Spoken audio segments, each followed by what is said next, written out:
Greetings and welcome to part 2 of my little virtual preview tour of the board games that we're going to be playing this coming big board game day for our 12 games in 12 hours board game marathon. Now, I've said board game entirely too many times in far too short a period of time. So let's just crack on and take a look at the following games. Last time we looked at the first 4 games. It took us up to about 11:30 in the morning. So kicking off from there at 11:30, we're going to be playing Coup, the Resistance, in which a corrupt and decadent government which ignores the needs of its people and instead cuts taxes for the rich and cuts public services until they are in crisis, and other such nefarious activities that we couldn't possibly dream of occurring in real life, lead the population, said population, to the realization that they must stage a coup. And that coup is enacted by the players in the form of this card game. And actually what it boils down to, it's a game of bluff and deception. Of course, the players are not working together. Oh no, each of them wants to stage a coup for their own nefarious reasons, no doubt. And in order to do that, they need to work through 5 individuals, each of whom has a different ability. So each player starts the game with 2 cards in their possession, 2 individuals, if you will, who are working for them. These cards are face down in front of them, and only the player knows what they are. And each card allows them to perform a different type of action. For example, a duke might allow them to tax the populace for 3 coins. The captain might allow them to block a taxation action. And the assassin might allow them, unsurprisingly enough, to assassinate another player's character. Now, where the bluffing comes in is you can claim any action that you want, any action that belongs to one of these types of cards. You can say, I have that, I have a duke, and I shall tax for 3. And the other players may either let that go through, or they can challenge you and say they don't think that you have a duke after all. Now, if they do challenge you and you have a duke, they lose one of their cards. If they challenge you and you don't have a duke, you lose one of your cards. And when you've lost both of your cards, that's it. You have been eliminated. Your attempt at staging a coup has failed, and someone else will presumably go on to succeed in your stead. And that's it. It's a really simple, straightforward game, but it's a lot of fun, and there's a lot of looking other people in the eye and thinking, does he have that? Does he really have a duke? Now, this is helped by the fact that there's only 3 copies of each card in the game, so you can keep an eye on what cards are available. If you've got 2 dukes in your hand and someone claims a duke, you know that the odds of them having that one remaining duke are pretty slim. But, are you prepared to take that chance? Are you prepared to take the risk? There are other ways that you can eliminate players from the game. So obviously the assassin eliminates a character. Guessing or being accused or accusing wrongly eliminates a character from the game.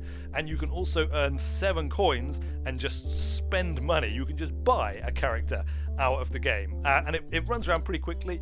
Obviously we'll probably play a few rounds of this to see who ultimately is the cooiest individual amongst us before we move on to our next game.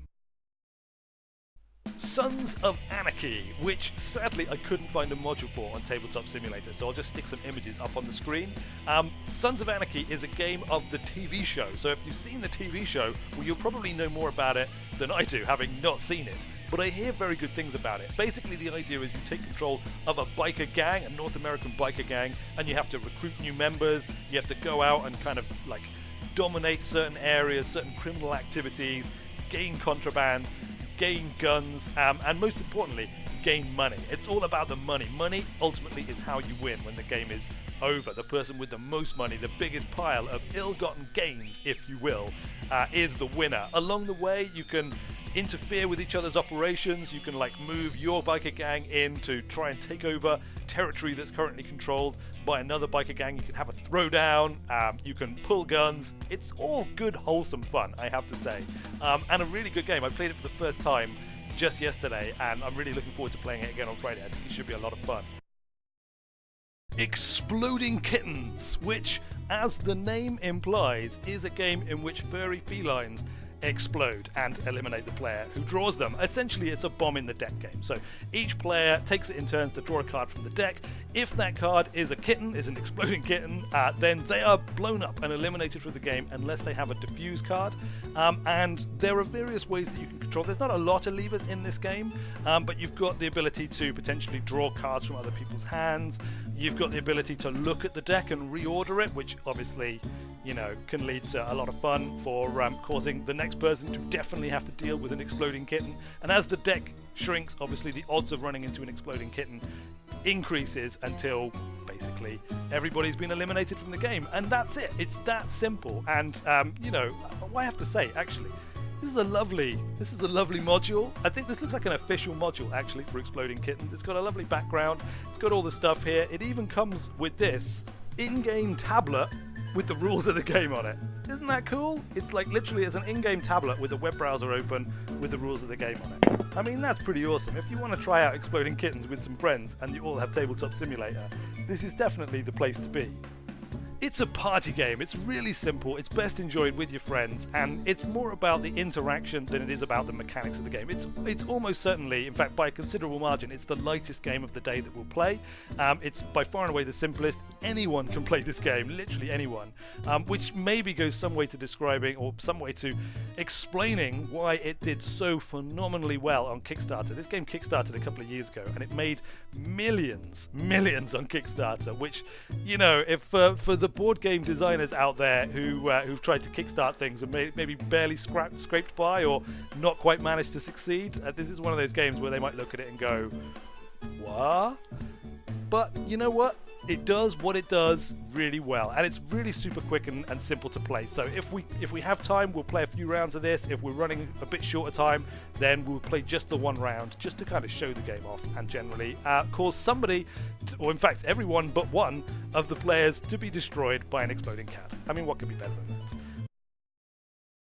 Carcassonne, which is perhaps the most well-known of the games, perhaps the most mainstream of the games that we're going to be playing, but that doesn't mean that it's a bad game or that it's even that much of a light game. It's certainly got very simple and easy to understand rules, but you know, there's a lot going on in Carcassonne. It's a tile placement game, and it's about gaining control of certain features on a region of France that the players as a whole are sort of building up throughout the course of the game. So each player takes it in turns to draw a tile and place it anywhere they can. So here we've got a city on one section and a road leading off plus a green space. So I can either connect up the green side, or I can connect the road sides, or I can connect the city.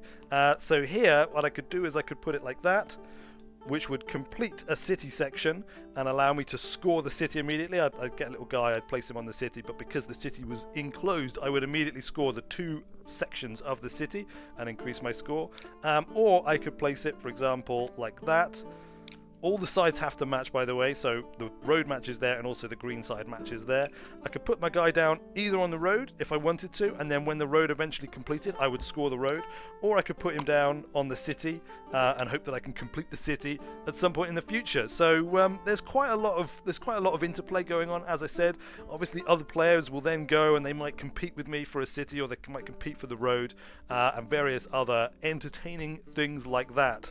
Like I said, it's quite a well-known game. It's a fairly straightforward game, but I'm looking forward to playing it actually with the nerds. It'll be the first time that I've played it with the nerds. It's a game that I own. It's a game that I've played with my family before, but it'll be interesting to see how the more hardcore approach of the nerds plays out in this game. It's a great game. It's a simple game, and I'm looking forward to playing it. Next up, Small World, which is kind of a Risk-like game of territorial conquest and dominance, but with the twist that you control the rise and fall of various fantasy races. And throughout a typical game, you'll probably get through 3, maybe even 4 races before you're done and have seen them be wiped from the face of the world. So as your races rise and fall, you may find yourself needing a new one, and when that happens, you have to purchase it from the race availability track here, and the closer it is to the bottom of the track, the cheaper it's going to be. So highly desirable ones will generally get sniped off higher up,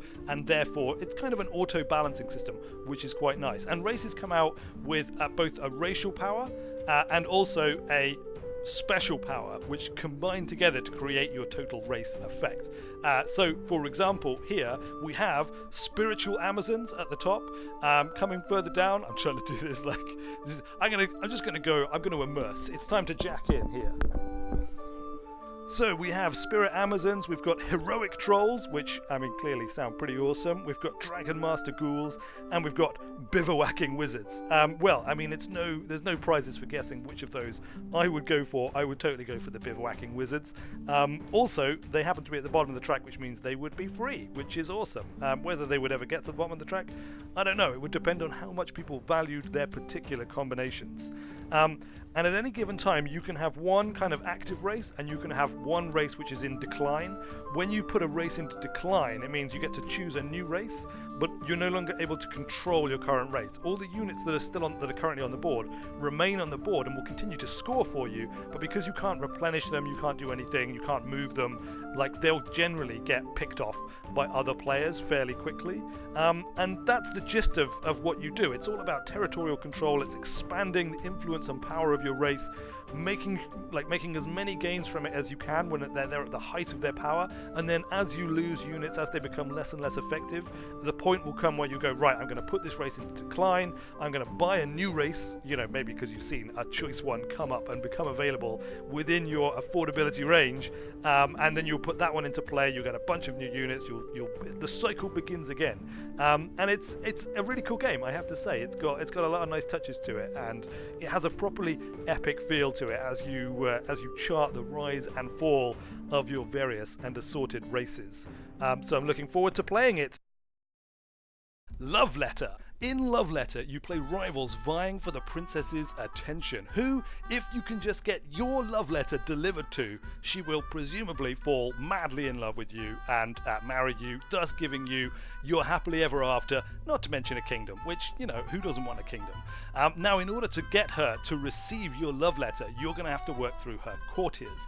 And effectively, you're also going to have to eliminate the other rivals for her hand, i.e. the other players. And you do this, essentially, it's kind of a guessing game with a little bit of statistics thrown in, a little bit of bluffing. Each person at any given time will be holding one card in their hand, which is the courtier they're currently influencing, if you like, the courtier who currently has their love letter, and they're trying to get that through the various machinations of the court to the princess. I might be over-egging this slightly. Essentially, what you do on your turn is you draw a card from the deck. You then have two cards in your hand. You have to play one card and keep the other card being presumably the courtier who you are continuing to have your influence with. The card that you play will have various effects. For example, it might tell you to swap your card with another player. It might tell you to look at another player's hand. It might eliminate another player if they have a card which has a lower score on it. Each of the cards has a score. The courtiers have a score, essentially. It might be a card that says the most common card, in fact, in it, which is the guard card, is a guess card. So you will nominate another player and you will say, I think your card is a priest card, for example, and if they have the priest card, they're eliminated from the game because, you know, you've caught them. You have caught them red-handed with the rival's love letter, which you will then proceed to tear up, burn, trample, and possibly bury in horse manure, because that is the way that we treat our love rivals in these kind of fantasy kingdom type places.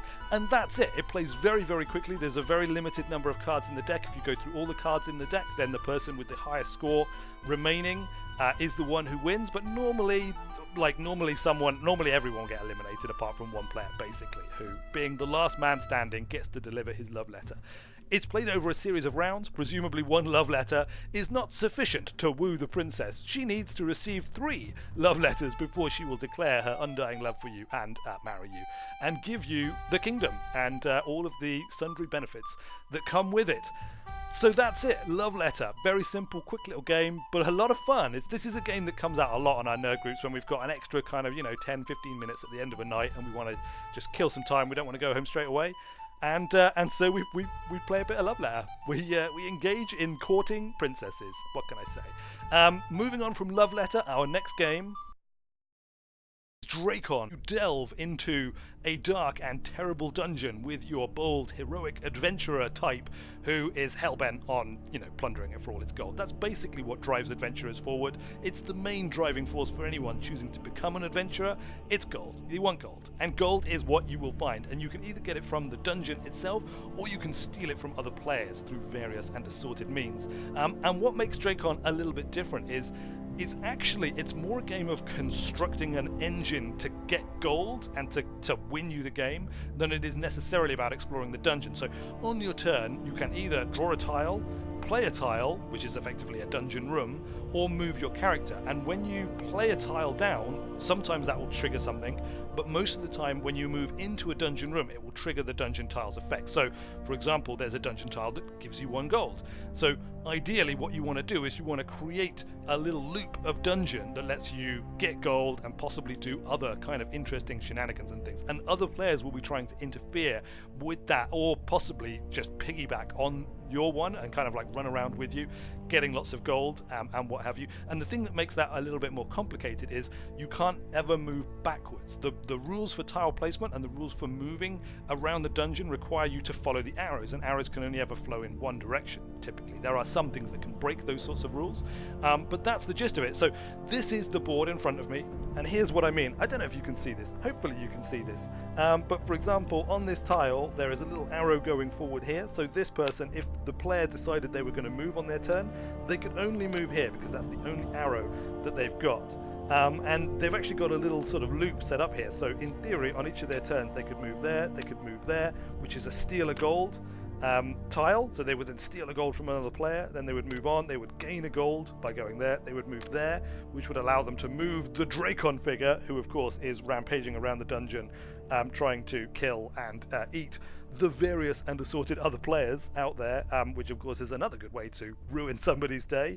And that's it. Like on my turn, I might choose to play another tile down, so I could choose this one, which does like a reverse. It allows you to rotate another board section, so I might decide I'm going to mess up this person's little plan here by rotating this board section around like that, which now means they can no longer continue looping around and around. It's again, as is so often the case with good board games, it's a simple mechanic, but the way it plays out is really surprisingly complicated, and it's a lot of fun. Drakon's another one of those games that's an absolute classic. It's a good one to have in any board game enthusiast's gaming closet to pull out from time to time when they're feeling like not just going on a dungeon romp, but doing a little bit of systems building as well, which ultimately is really what the game is about.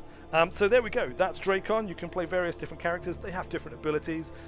More can be learned on the day when we actually play it, when no doubt we will have a lot of fun messing with each other's awesome plans and generally causing all manner of strife and mayhem.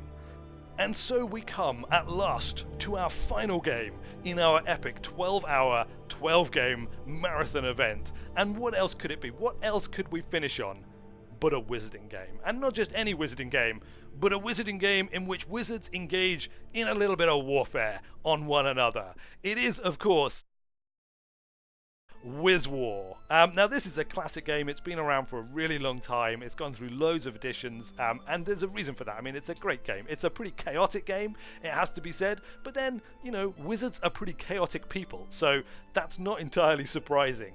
The idea is to score 2 VPs. You score a VP either by stealing some of the treasure that other wizards have brought into this kind of like dungeon space, or by destroying the other wizards. I won't say kill because, you know, we don't know if they're killed. Their physical form is destroyed, but like all good wizards, I assume that they are whipped away to some extra-dimensional space where they lick their wounds and plot their revenge in some far future time. So that's it. The way in which you do that, of course, is by casting spells and moving around the game board and things. Each person has a hand of spell cards that they draw from the spell deck. There's just all sorts of craziness in the spell deck. I mean, you know, there's things like it, which makes another player it, and they just like tick damage until they're able to make another player it. Or there's fireballs, of course, lightning bolts. You can summon golems. You can turn yourself into various things. You can turn other players into various things. It's all manner of craziness, and generally speaking, it should be a lot of fun. And because it comes right at the end of our gaming day, then, you know, it'll be a nice way, I think, to conclude what should have been a pretty epic event. Hopefully a lot of fun will be had by us. Hopefully a lot of fun will be had by anyone who's able to tune in and play along, or at least watch us playing along and generally shout at us electronically about all the crazy things that we're doing. And that will be it. That will be the conclusion of our event. It will all be over by the time we complete this last game. So there we go. I hope you've enjoyed these little preview videos. I know they're pretty weird, but you know what? The mixed reality tech. I'm really starting to get the hang of this mixed reality tech. A couple of things if you're doing mixed reality. Lighting is really important. I need to get some box lights because at the moment I'm dependent on it being sunny. When the sun goes in, the shadows start to appear. Which isn't ideal, but you know what? It's been sunny the last few days, so what can I say?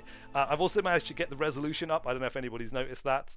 There's a few tricks that you can do to persuade your computer to display in 4K, even if you don't have a 4K monitor, which is kind of nice. It's kind of handy. But anyway, I'm now straying into completely unrelated areas, so I'll just end the video here, I think. Do remember to check out the Just Giving page. If you can donate, that's great. If you can share it with other people, let other people know that the event is going on. If there's anybody interested, if you've got friends who are interested in board games, then let them know.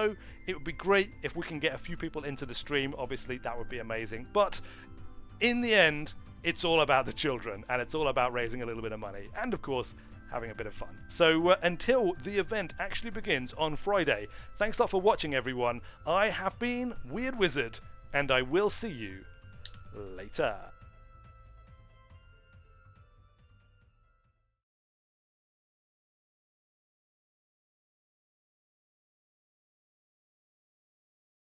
I don't want you to panic, Arnold. I want you to stay absolutely calm. I'm coming out in a moment, and I want you to keep your cool. Are you ready? Here I come. There! That wasn't too bad, was it? We found a stasis leak on floor 16. I'm dead now, but you're not. But if I save you, you won't die. So I won't die, and you won't be dead either, and neither will I.